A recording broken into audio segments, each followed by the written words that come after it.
of Allah, as is the best of provisions. The verse that I recited is from Surah Baqarah, ayat number 185. One of the ayat in which the word Ramadan is mentioned, and Allah subhanahu wa ta'ala mentions it by saying that the month of Ramadan is one in which the Quran was sent down as guidance to mankind.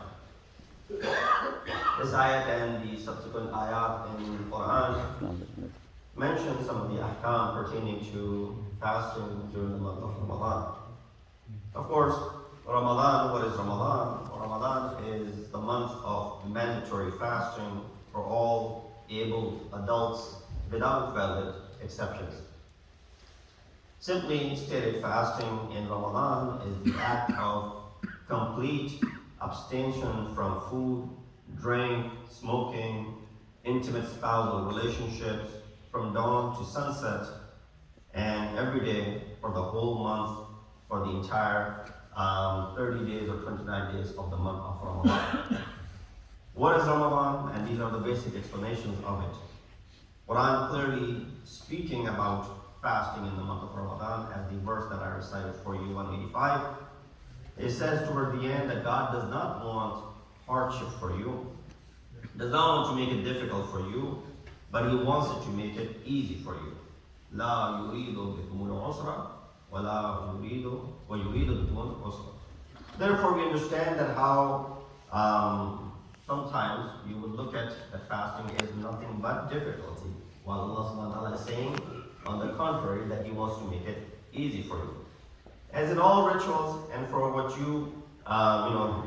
what we do and what we perform as far as our acts of worship are concerned, whether it is daily prayers or fasting or other acts of worship, there are deeper purposes for every single one of these acts. Right? So when we pray, there's a deeper purpose of that prayer. It's not merely the punctuality, the 5-time prayers, and the method of doing it. But there are some deeper purposes that are mentioned in either Kalam Ilahi or in the Kalam of Ma'asumin. Fasting, similarly, how we translate is that abstaining from food and drink is the only minimal requirement of this fast which is prescribed upon us. Fasting believers are also expected to reflect on the mercy of the month in their daily interactions, behaviors, and relationships in order to have that complete form of fast.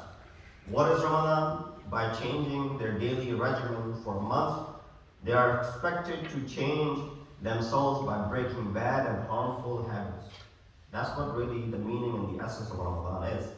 By putting any addictions that they have crept into their lives in the other 11 months of the Islamic calendar year. Breaking bad habits is not easy, but Ramadan gives us the whole month to go at it, try it out, and practice it. God invites us in Ramadan to exert our effort to change ourselves, change our families, and our community. This has to start from you before you can go ahead and spread it to the others. By embracing a simple paradigm, if you're able to abstain from that which is lawful and life-sustaining, food and drink, then shouldn't you be able to abstain from what is harmful and unnecessary? Answer is definitely you can. It's just that we don't try hard enough. Here's a short list of trends and practices that are counterproductive to the essence and purpose of fasting. You have the whole month to cleanse yourselves from them. So I'll mention about 8 or 9 things for you, which of course are counterproductive to devalue as far as our fast is concerned. Number 1, overeating and indulging in food, drinks, and sweets. The most obvious one, that while we are abstaining from it all day long, we compensate when we break our fast.